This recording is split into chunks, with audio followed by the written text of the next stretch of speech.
Shabbat Shalom à tous, Paracha Yitro. Donc comme d'habitude, on va commencer par un résumé sur la Paracha. Donc Yitro, qui est le beau-père de Moshe, a eu connaissance des grands miracles accomplis par Dieu pour les enfants d'Israël. Il quitte donc Midian pour rejoindre le camp des béné Israël, accompagné de l'épouse de Moshe et de ses deux fils. Yitro conseille à Moshe d'établir une hiérarchie de magistrats et de juges qui l'assisteront dans sa tâche de gouverner le peuple et de rendre la justice. Les enfants d'Israël campent face au mont Sinaï où il leur est dit que Dieu les a choisis pour être pour lui un royaume de prêtres et une nation sainte. Le peuple répond en proclamant tout ce que l'Éternel a dit, nous le ferons. Le 6e jour du 3e mois de Sivan, 7 semaines après la sortie d'Égypte, le peuple d'Israël tout entier se rassemble au pied du mont Sinaï. Dieu descend sur la montagne au milieu du tonnerre, des éclairs, d'une épaisse fumée et au son du chauffard et ordonne à Moshe de monter. Dieu proclame les 10 commandements, faisant ordre au peuple d'Israël de croire en Dieu, de rejeter l'idolâtrie, de ne pas invoquer le nom de l'Éternel en vain, d'observer le jour du Shabbat, d'honorer ses parents, de ne pas commettre de meurtre, ne pas commettre d'adultère, ne pas commettre de vol, ne pas porter de faux témoignages, ne pas convoiter ce qui appartient à son prochain. Les béné Israël s'écrient à Moshe que la révélation est trop intense pour eux et lui demandent que ce soit lui qui reçoive la Torah de Dieu et qu'il la leur transmette ensuite. On va essayer de réfléchir sur le dernier commandement, qui concerne l'interdit d'envier à son prochain.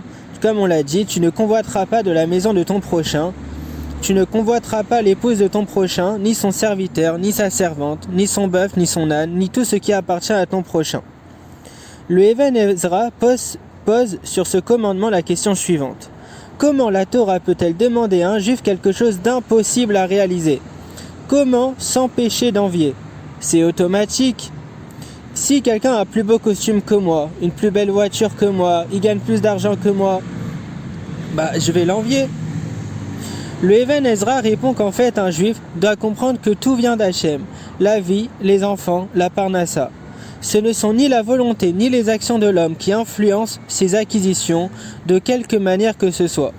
Ce n'est que la volonté divine qui s'exprime à laquelle nous devons soumettre la nôtre. Si du ciel il est prévu qu'un tel doit recevoir quelque chose, cela se fera tout seul, le plus naturellement du monde, sans aucun problème. Et s'il est décrété qu'il ne doit pas recevoir, alors l'homme peut faire autant d'efforts qu'il veut, cela ne sert à rien, il n'aura rien du tout. C'est ce principe fondamental qu'il faut ancrer en nous afin qu'il dirige notre vie dans ses plus petits détails.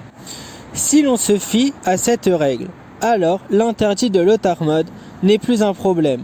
On n'a plus raison d'envier qui que ce soit puisqu'on sait que tout ce qui nous arrive est la volonté divine et que si nous devions recevoir ce que nous sommes en train d'envier, nous l'aurions déjà reçu.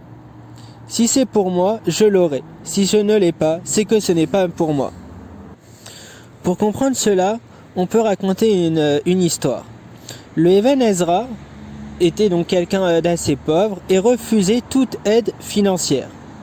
Une fois, il y a un ami à lui qui donc cherchait toujours à lui donner de l'argent et cet ami va trouver un moyen de lui donner de la tzedaka sans qu'il s'en rende compte. Chaque matin, le Even Ezra passait sur un pont pour se rendre à la tfila. L'ami voulait laisser sur ce pont des pièces d'argent éparpillées, de façon à ce que, selon la halakha, celui qui les trouve ait le droit de les garder. Il les a donc disposées de manière à ce que le Even Ezra soit obligé de les voir. Il prendrait alors ces pièces comme un don du ciel et non comme de la charité. Donc il a fait ça et après il s'est caché donc pour observer la scène. Le Even Ezra est arrivé donc comme tous les matins sur le pont et a commencé à le franchir. Mais ce jour-là, on ne sait pas pourquoi, il a fermé ses yeux. Il n'a donc pas vu toutes les pièces éparpillées sur le sol. L'ami n'y tenant plus, s'est alors dirigé vers lui et lui a demandé pour quelle raison il a fermé ses yeux. Le Even Ezra lui a répondu qu'il passait tous les jours sur ce pont et qu'il voulait simplement savoir s'il était capable de le franchir les yeux fermés. Et c'est ce qu'il a fait aujourd'hui avec succès. Quand l'autre lui explique tout ce qu'il avait préparé pour lui, le Even Ezra lui dit: un homme ne peut recevoir sur terre que ce qui est prévu pour lui. Ce qui n'est pas prévu pour lui, rien ni personne ne pourra le lui donner. Et même s'il réussit à avoir quelque chose qui ne lui revient pas de plein droit du ciel, on ne lui enlèvera d'une manière ou d'une autre. Une fois, Rav Chaim de Volodjine a réuni chez lui plusieurs rabbanim pour traiter un sujet important. Quand ils étaient tous assis autour de la table, un Rav sans faire exprès a tiré la nappe sur laquelle il y avait des verres et des caraves. Tout est tombé par terre. À ce moment-là, tous se sont baissés pour ramasser.